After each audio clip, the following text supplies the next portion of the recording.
Is that what it is? Oh boy. You know how I've said before, it feels like I'm an experiment. It really does sometimes. Remember they'll show me sometimes people working in a lab, just weird stuff. And then I thought, well, am I in a coma? Just weird stuff. Okay. So how do I was listening to an old recording that I don't know if I'm even going to put it out. I was titling them today. They were from a couple months ago. And in any case, it was the realization that I've become more robotic with people.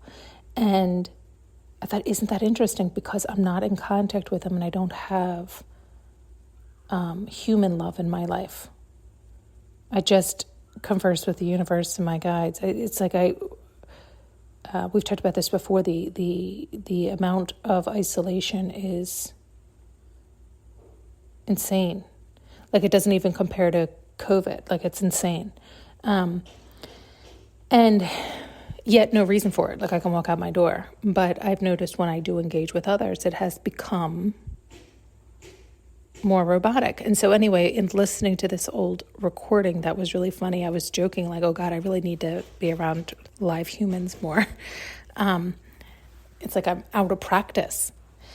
And so I didn't realize how automated my responses were, dealing with somebody from a big box company. Their responses are automatic because they're told if somebody says this is one of the 3 responses you may have. That's it, right? It's you're not having a conversation with them. They're just answering like a robot. And it's so funny that we still say that because it's going to be very different soon. That analogy will no longer be worth its weight. Nonetheless, it's not worth its weight right now.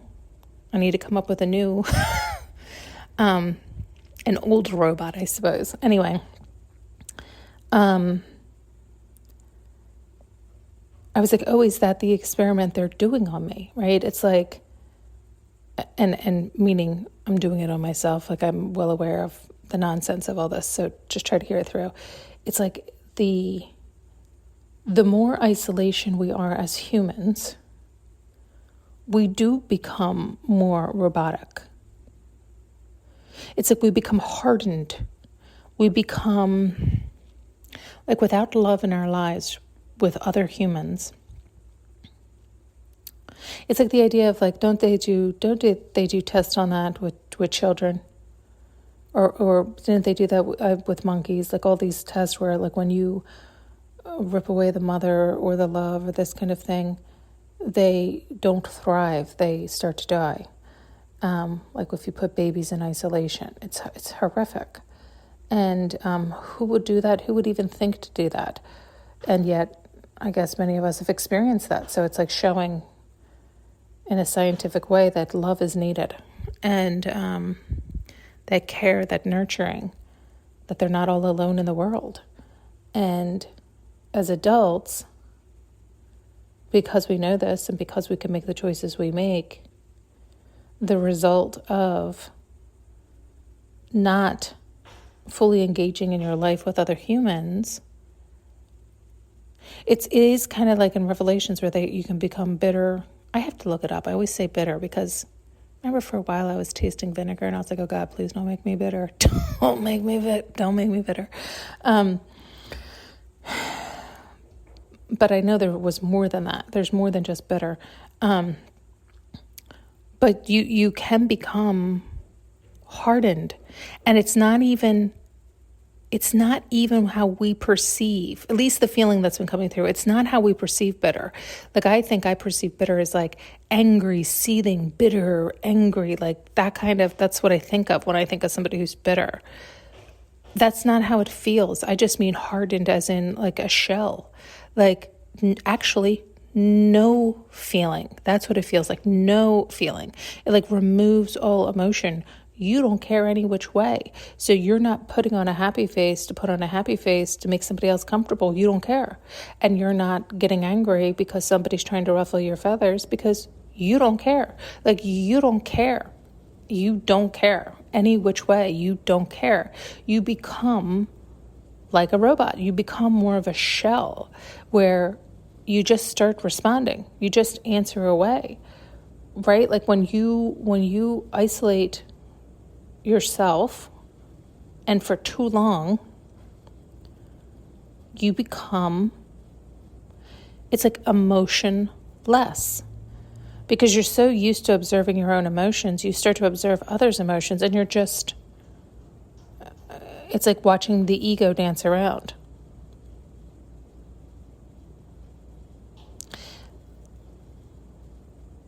It's so interesting what they're showing, how it feels, and my experience all into one. It's so true.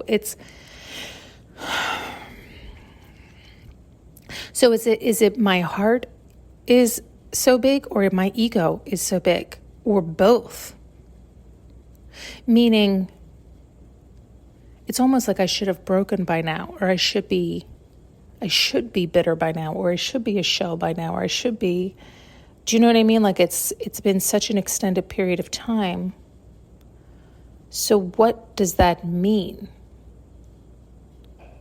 I just love too much. I love people too much to allow it to take me over. Or is it my ego liking to think that I'm just trying to think, if it's my ego, what's my get? And I don't care. See, this is the worry, though. You can hear it seep in. You can hear it seep in at times. But I still do get angry. I was listening to another recording around the same time I had recorded the one I just listened to. And again, I don't know that I'll put that set out, but it was really funny in that I was like, oh, I can hear my fangs growing in this one. I literally can feel and hear. Can you hear my fangs growing? Right? It was funny because it was like, oh yeah, like listening to it back, I was like, I could totally hear my fangs growing. I could hear the anger underneath, just bubbling up. And so if I still have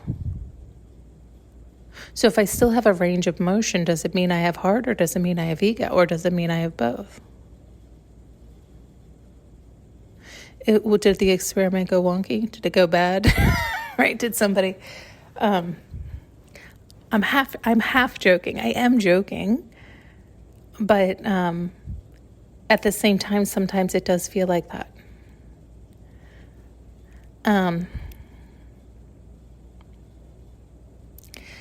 And so I guess I get curious, like, okay, say it is true. Say it is true. I think sometimes I entertain the thoughts. So then it's like, okay, then what was the experiment trying to prove? Was it that kind of experiment like they've done with the monkeys and the babies, oh, the sweet babies, they rip them from their mothers. Like, what cruel scientist has, I mean, you really have to be a heartless human to do that. I know they can justify it, but they got to have the steel of, like, nerves of steel, you know, like, whew. Man, there's so many jobs that I like the idea of them, but I don't have the nerve for them, right? Like, I used to want to be a vet, but you'd see sick animals all the time, which I know you're healing them and helping them, but I would see the sick animals and the hurt animals, like, I couldn't do the job. Right? Like, they have to have such strength to be like, because they look at it the right way. Like, they're able to go, no problem. Let me fix you. Right? Like, oh, we'll give you this. We'll do this. No problem. Right? Like, I would be like, oh my God, my baby. Like, I would lose it just with the parents, you know? I'd be like, you know, you end up being worthless. I'd be like, oh no, let's just hug them and love them and squeeze them. Oh my God, my love. What happened? What happened? What happened? Tell me all about it. Yeah, it's like I couldn't get to what the job requires because I would end up just smothering them with love. Yeah, I think that's something for me. It's like, it's so important what I'm doing and why. It's like, it does have to be meaningful and for a purpose. And so you could say that the scientists did that for a really beautiful meaning and purpose, and that's what got them through doing something so horrific, right? Like, we don't need to see the end result of that to know that that's cruel and torture. And yet they were able to do something so cruel and torture because in their mind they somehow justified it was for a greater good or for a better cause. Again, I don't fall in line with that theory. That's the problem. Like, no, do no harm. Do no harm. So you're going to have to come up with an alternative way. And yes, that can be really hard and challenging, can it? It's you're put to the task, you're put to the challenge, and that people are too lazy. They don't want to, can't do it, won't do it. This is the best we got. This is what we're doing. We're doing it. And it's like people aren't up for the challenge then. Now, at the same time, somebody else could argue, are you kidding? The amount of lives that have been saved and the amount of advancement that has been done doing the harm. And that's questionable, right? Like, you're claiming there's a hierarchy then, and you're placing humans above other living creatures. And we all do this, right? I mean, we do this even with plants. We do this. They're living, but we pay no mind because they're not us. They're not the same species. So meanwhile, they're the ones that are helping us breathe. It really is, humans have a way to justify their actions. Oh, can we get back to what the point was? Maybe who this was for me. It's like I need to find something that I'm not suspicious about, right? It's like I never look at just the surface anyway. It's like, well, what's the point of this and the point of this and the point of this and the point of this and the point of this? Because we're all just a puppet doing our part and we just don't realize it.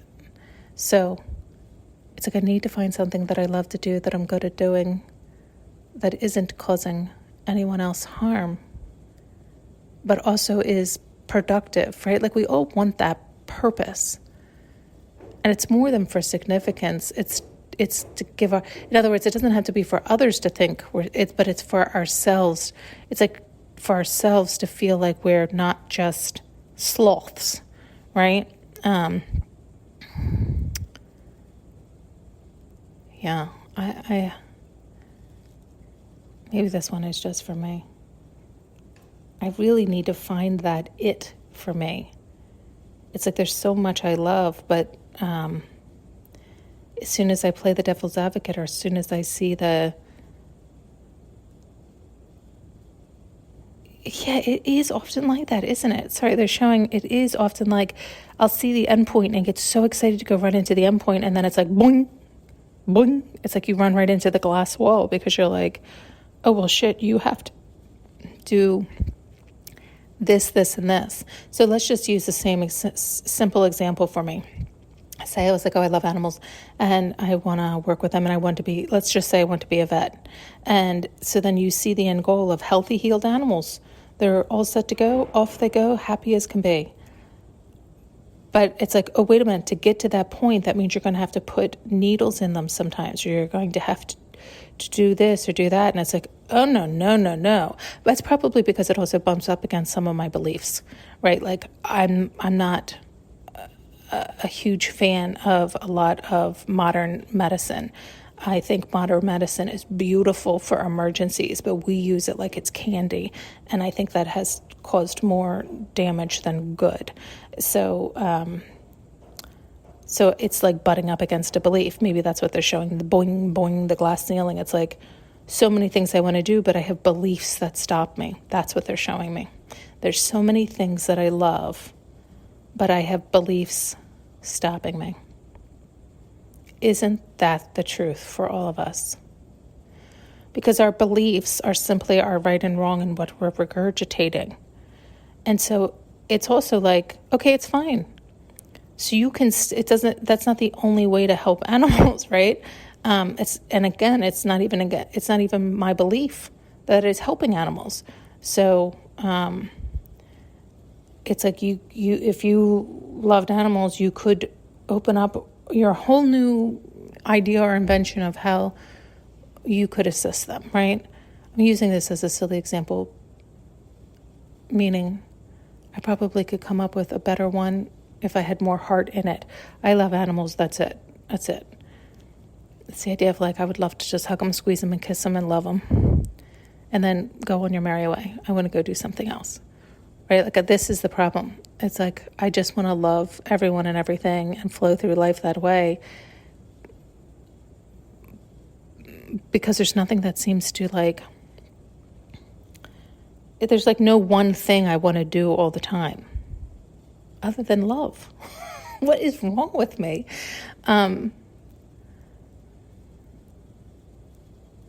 Because I also want to have something. I want to have something that can hold my attention.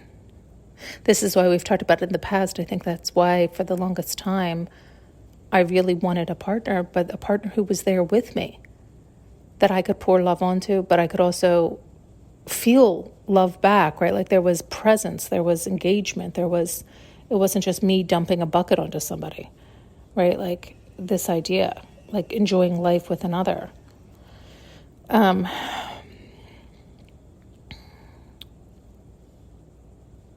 It's like somebody who has a tremendous amount of love, but no point or focus, like no point or purpose to focus it on. That's what it is. We're like bumbling idiots when we don't have a point of purpose. We're bumbling idiots full of love, right? It's like literally walking buckets of love around there when we don't have something to focus and channel our love into. We are literally walking buckets of love that are spilling out everywhere, seeking someplace to pour out love onto. Sorry, they're showing you like human buckets of water walking around, and bumbling around like their love is spilling everywhere, because that's what it is, right? This is why it's good for people to have channels of, it's like, I need to find more ways to channel my art versus just through here, but I need more avenues, because I feel like it is trying to spill out of me every which way, and yet I have nothing, like I can't seem to find where to focus it. Do you see what I'm saying? I can't seem to find that next valve, that next release valve.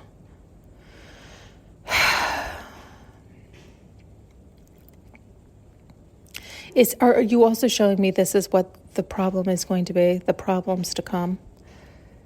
Isn't that a beautiful problem to come? What a beautiful problem to come. When we get to the point, which is literally here and right around the corner, where people have nothing left to do. It's like no required thing. And so many people are doing things that they think they love, but again, they're just good at, and they're accustomed and familiar doing it. So they're just doing it, but it's not truly what they would have chosen had they had every possibility under the sun available to them without any restrictions or limitations. And now that time is soon approaching where we have no more excuses. We have no more limitations. All burdens will be removed. All problems will be resolved. There's nothing left for us to bitch and complain about, because there's nothing left for us to do. So now you get to choose. You get to choose what will excite you and delight you. And I do think it'll be engaging more and more with other humans, because then it'll be more ideas we get to discuss and think about, new dreams we get to dream. And maybe for the first time ever, because oftentimes what we were dreaming of was for more ease. Well, now more ease will be soon arriving. So what now? More joy, more excitement, more purpose. I think that's going to be a problem, purpose. Like, what's our point and purpose then? If everything's taken care of, the things we were bitching about, fine, they're taken care of. And it's like, wait a minute, right? Like, it's still a good thing, but I think that'll be challenging. That will be the challenge. Is they were so used to bitching that they had to go to work and do that. Now they don't have to. And it's like, oh, well, shit, I miss that. Well, do you miss the bitching about it, or do you miss the work? Or really neither. What you miss is you liked having some purpose. You liked having that identity, that ego. And so Now you have to dream a whole new identity, and you have no cap. So what you gonna do? What you gonna do when they come for you? So, yeah, that's the big question now for people. I think once they get through the horror of the ego getting ripped away, all the identity stripped, you've heard, if this will probably be a good podcast for when people wake up to all that, then they can hear the process. And now on the other side, now on the other side, you get to dream. And it's more challenging than you think. Because again, I don't know that people actually have had that amount of freedom to truly, truly choose. It's so free, it's so light, it is slightly unfathomable. Because again, you've chosen a lot of things you've chosen because it was acceptable, it was encouraged, you fell into it, it was a family business, it was what you were good at, you were good at it because you needed to be good at it because of usually some negative incident, so you had to get better at it, so you liked it, you saw injured animals, so then you wanted to be a vet because you wanted to help animals. But if you hadn't seen harm or you hadn't seen bad, everything was good, what does your heart truly desire to do, right? We tend to do things as a result of.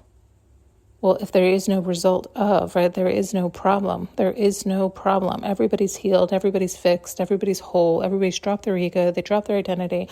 All is well, all is bliss. What's up? What's up? Can you even get to that point truly?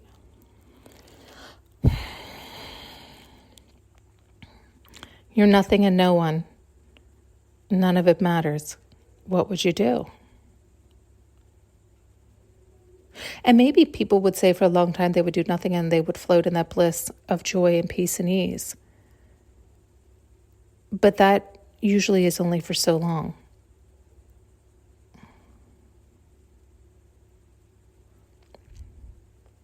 Or maybe not.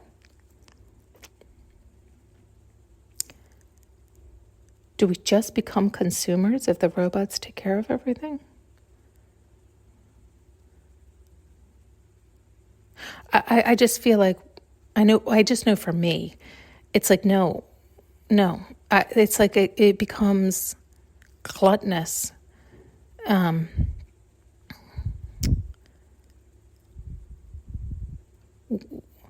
We tend to want an ID, but not to have an ID. It's more to have...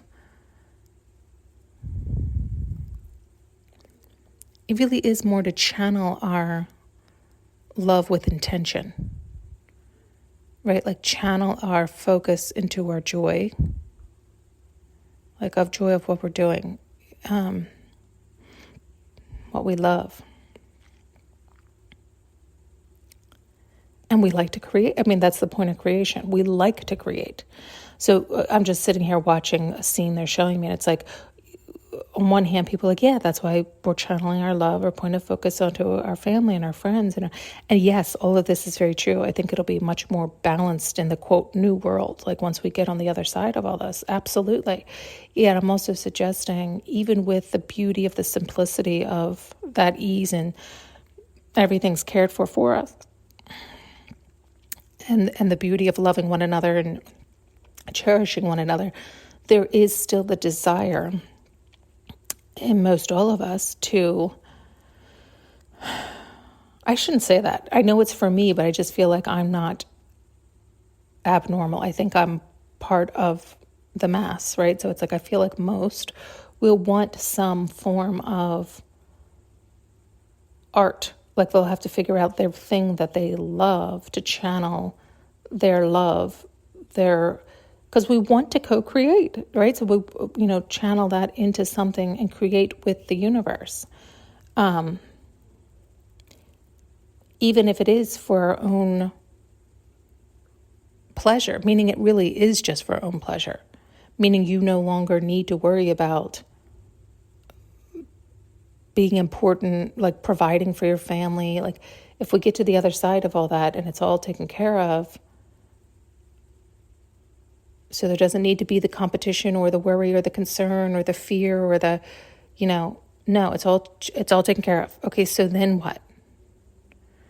Right? It's like, so that's what I'm trying to get people to think about. Like, what then?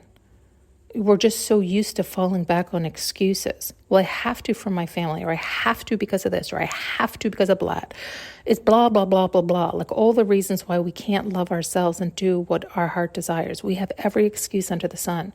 Well, when all those excuses under the sun are removed, you have no excuse book left. It's all taken care of. What the fuck do you want to do? And most of us cannot answer that. We haven't thought that way. We haven't. And we've been grateful that we haven't, even though we're bitching about it. We're grateful to have that excuse of, I don't have time for that. I have to take care of my kids. I have to get to work. I have this thing to take care of. I have to pay for my mortgage. I have to pay for blah, blah, blah, blah. It's like we have our excuses and don't bother us with our heart's desire.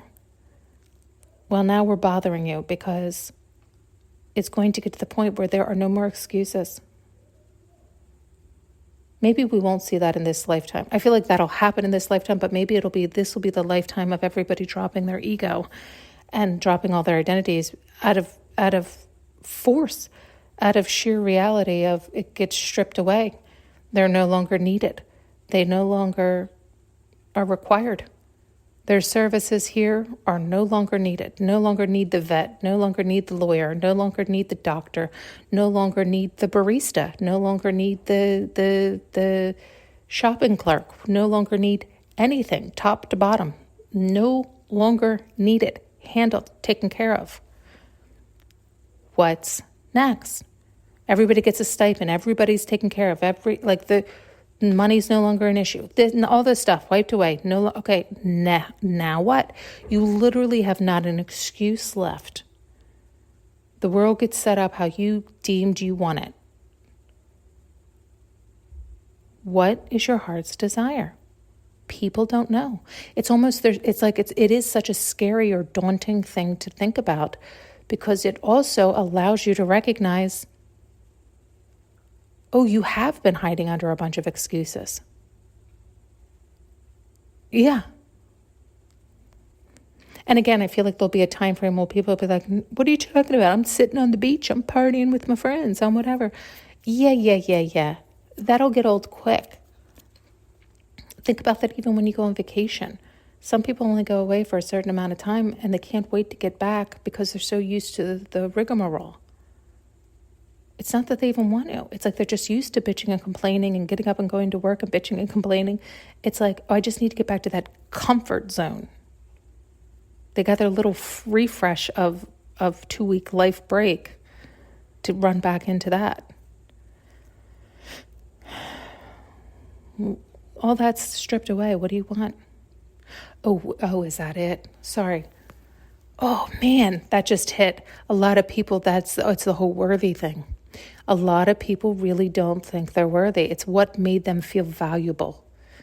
They feel like they don't have anything to bring. Oh shit. Yep. There it is. So many people think they don't have anything to bring to the table. Here's the truth. A lot of people don't. Not because they're not worthy and because they don't actually. It's because they haven't discovered it. Because they don't know themselves. That's what it is. Because everybody's worthy. Yet, if you don't know it and you don't love yourself and you don't uncover it, you'll prove yourself right by not bringing anything to the table.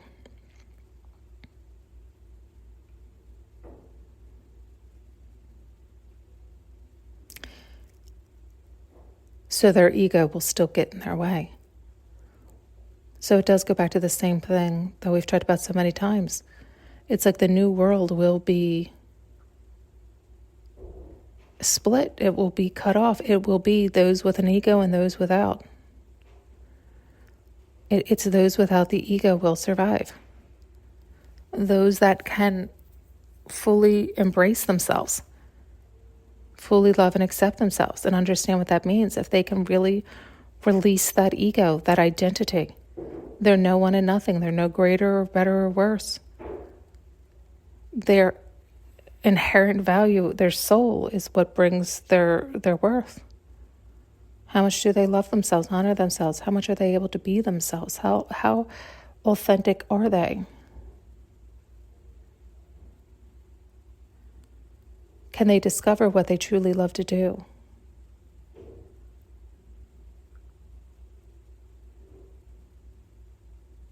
Some of us just don't know also for the fact that we just haven't had enough life experience.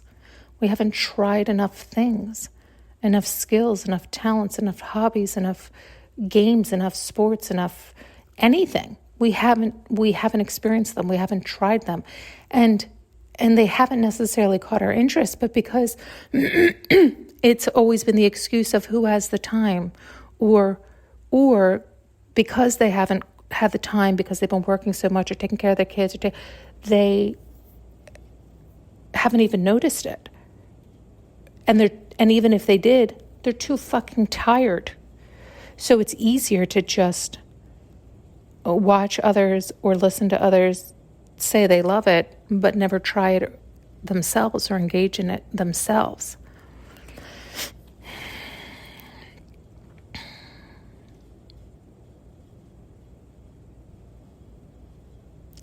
I was just thinking, I feel like I'm such a think box. Maybe that's what I need to start as a discussion community, a thought box. We just sit around and talk about this stuff. Where we can talk about it and talk it through. I think I like to do it the way I'm doing it right now on here with me and my guides, because it allows the space. When we talk with others, it'll interrupt the flow and you can't get to the core of you. We can't always see it all the way through.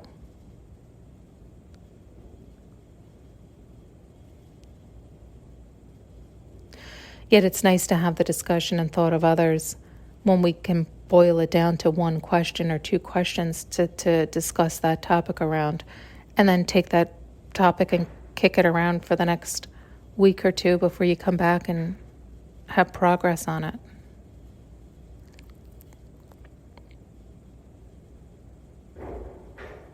It could be such a magical world in that sense, right? It's like, yeah, all these wonderful robots take care of all of our consumption and our human burdens and needs and all our bullshit excuses. And the robots are like, no problem, done. What's your problem now? What's your bitch now? Right? Like they'll literally be the solution to our problems. And so then, what you got? What you got? Love. Your authentic core is love. So how can you channel that love now that you're not required to do X, Y, and Z? That's going to be the thing for all of us to focus on. And it's such an exciting thing, right? But it's also daunting. It's daunting because I don't think people have experienced that. And I think they've always claimed they've wanted it. But now that it's here, it's daunting. It's scary because it's overwhelming. Because it's like they can claim all they want, that they're worthy. But that quiet under voice, that underbelly is like, oh my God, am I worthy? What do I bring to the table? Right? It's a quiet voice that is going to make their ego rise up. That's what the whole book of Revelations is all about. And the ego rises twice. Because of that. That's why it's like the pandemonium. It's if everybody's ego smashes at once, that's what happens. But then you come to the other side, if you can come to the other side. If you can actually do that work of releasing the ego and the identity and know your inherent worth is the purity of your soul, of how much you truly love yourself and you're authentically you.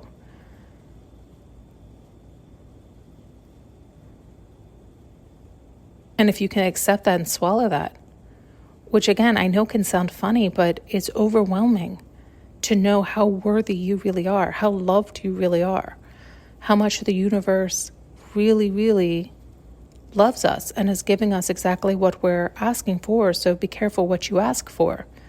Choose your thoughts wisely. Get to know yourself, because that's the horror of it in the beginning.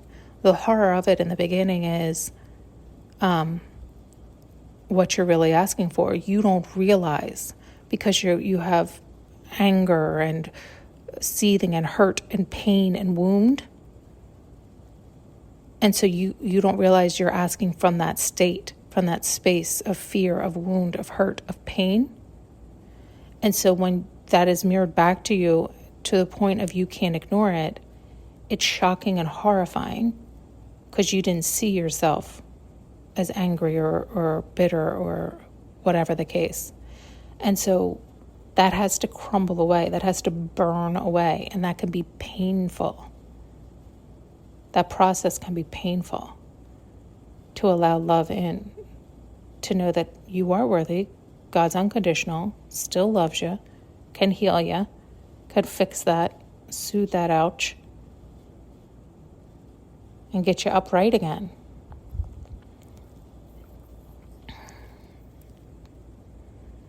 It is hard for people to swallow.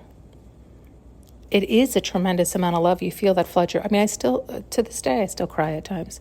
It's a tremendous amount that people aren't used to letting in. We hold it at bay. And that's what's coming, which is a beautiful, beautiful thing. But we do have to get through the horror of it to get to the other side. The horror of everybody all at once collapsing, the ego and the identity, and going through that pandemonium. People can be monsters during that stage. If you've been listening since the beginning, you heard, like, I would come on like a dragon.